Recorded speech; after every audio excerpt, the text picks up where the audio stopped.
ingin kebaikan buat hambanya itu, Allah bikin orang itu suka menyampaikan agama. Suka menyampaikan urusan agama. Allah mengatakan, kuntum khaira ummatin ukhrijat linnas ta'muruna bil ma'ruf. Kalian ini umat terbaik, generasi terbaik yang dikeluarkan untuk umat manusia. Apa kerjaan kalian? Ta'muruna bil ma'ruf wa tanhauna 'anil munkar. Kalian beramar ma'ruf dan bernahi munkar. Allah mengatakan di ayat lainnya, wa man ahsanu qawlan mimman da'a ila Allah wa 'amila salihan wa qala innani minal muslimin. Siapakah yang ucapannya lebih baik daripada orang yang mengajak orang lain kepada Allah Azza wa Jalla, dan dia beramal soleh, dan dia mengatakan termasuk dia orang-orang Islam. Biasanya jamaah, kalau kita di grup bicara agama, apa yang akan terjadi? Mulai panas. Afwan, ini grup ini bukan urusan agama ya. Ini urusan mobil. Subhanallah. Mereka kalau sudah bicara agama akan tersinggung. Makanya orang yang mengajak kepada kebaikan itu biasanya dibenci sama orang lain. Lihat para nabi, dibenci sama kaumnya. Siapa nabi yang disukai sama kaumnya? Ketika berdakwah, Nabi Nuh alaihissalam.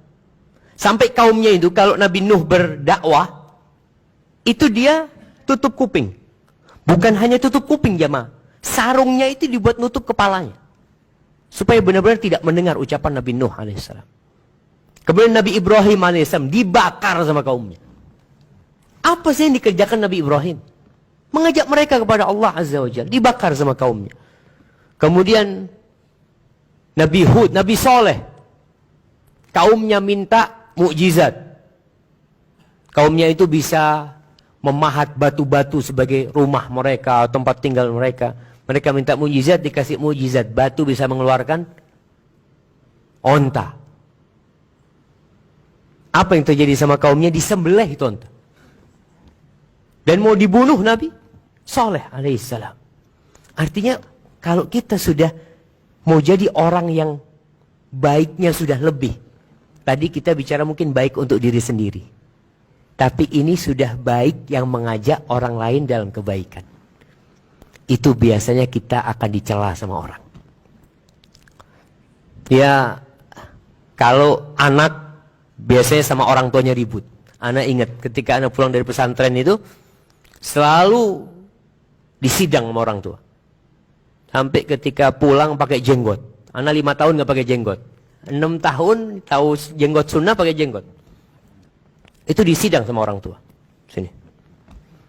Ikut aliran apa ini? Oh, ikut aliran apa? Nggak ada karena ngomong. Nggak ada aliran, ini sunnah Nabi Muhammad SAW.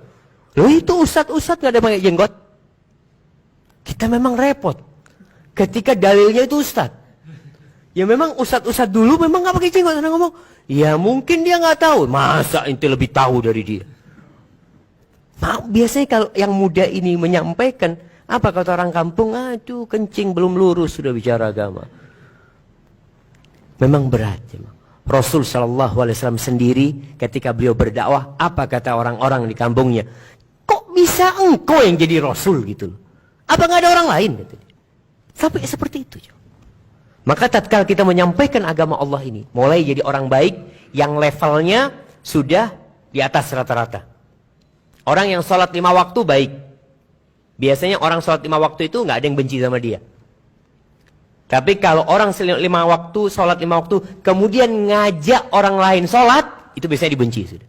Udahlah urusanmu, urusanku.